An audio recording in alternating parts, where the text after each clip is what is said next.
Hello everyone, and welcome back to my channel. Today, we are going to watch about how to paint a river rock. Painting a river rock is a fun way to preserve a rock you brought home from a trip. It is a great hobby. You don't have to be an artist to enjoy painting rocks. The only thing you need to do is find a rock and paint it. Method 1: choosing and cleaning the rock. First is find a rock. If you are specifically looking for a river rock, the best place to look is a river bed. You can find rocks that have similar qualities at creeks, lakes, and on beaches.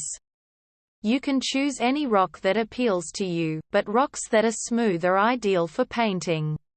Weathered rocks that have been in the water for a long time are great for painting because they have tumbled, which has left them smooth and rounded. You can't take rocks from state and national parks. Be careful when you are searching for rocks. Do not get too close to the water unless you are sure that you will be safe or have someone watching you. Step 2: clean your river rock.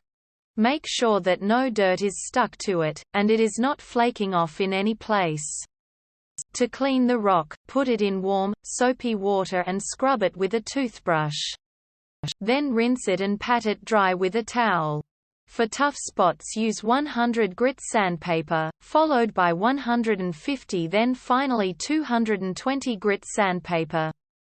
Finally, set the rock out on a table. Prepare the space where you will be painting the rock. You can paint anywhere you like, but a table or desk is ideal because it gives you space. Make sure to protect your work surface. You can lay newspaper or paper towels out so that paint doesn't get on the table. Consider recycled empty cereal boxes for a green alternative. Cut the box open on the side and unfold it. The inside has a nice solid light gray color, which gives contrast for your painting design, and the material is stronger than paper towels. There is also no risk of ink smudges from the newspaper. Method 2: painting the rock. First is choose a design. Choose any design that you desire. You can make the entire rock resemble something like an animal, or paint a very small scene on the rock. Some options for animals are a cat, dog, fish, or owl. For a scene, you could paint a house or tree branch with a bird sitting on it. If the rock is big enough, you can paint an inspirational word, like believe, or hope. You can also paint monsters on the rock, like Frankenstein's monster, to put out during Halloween. Step 2: sketch the design on the rock. Once the rock is clean, use a pencil to sketch the design on the rock. You can start with paper first if it helps you lay out your idea better than going straight to the rock. Sketching your idea on the rock will help you paint the design with better accuracy. H-grade pencils are great to use for light sketching with clean lines. Use the pencil lightly so that it doesn't show through lighter paint. Step 3: assemble your paints. Use acrylic paints from a tube, such as Liquitex, or a paint made for outdoor use such as plaid paint. An acrylic patio paint, however, is ideal. It is ideal because the paint is made to handle porous surfaces, like rocks, and weather the outside elements. A regular acrylic will work if you are planning to keep the rock inside, though. The paint has a birdhouse shape on the top to indicate that the paint is outdoor safe. Make sure you have a palette to mix paint on. If you don't, you can use an old plate, wax paper, or foil folded around a piece of cardboard. Step 4: use inexpensive paint brushes. The rocks will wear down the brushes as you paint them, especially if it is a hard rock. Get an inexpensive pack of brushes to use that has several sizes in it. This is so that you will have brushes to use for larger areas. Then details can be painted with a smaller brush. If you want to use a specific type of brush, buy acrylic semi-stiff brushes. Step 5. Begin by painting the large areas. A common problem is wanting to start on the details and then having to paint around it. First, paint the larger parts, like the base color or colors. When large areas are finished, let them dry before trying to paint next to or on top of them. It is your choice if you paint one or both sides of the rock.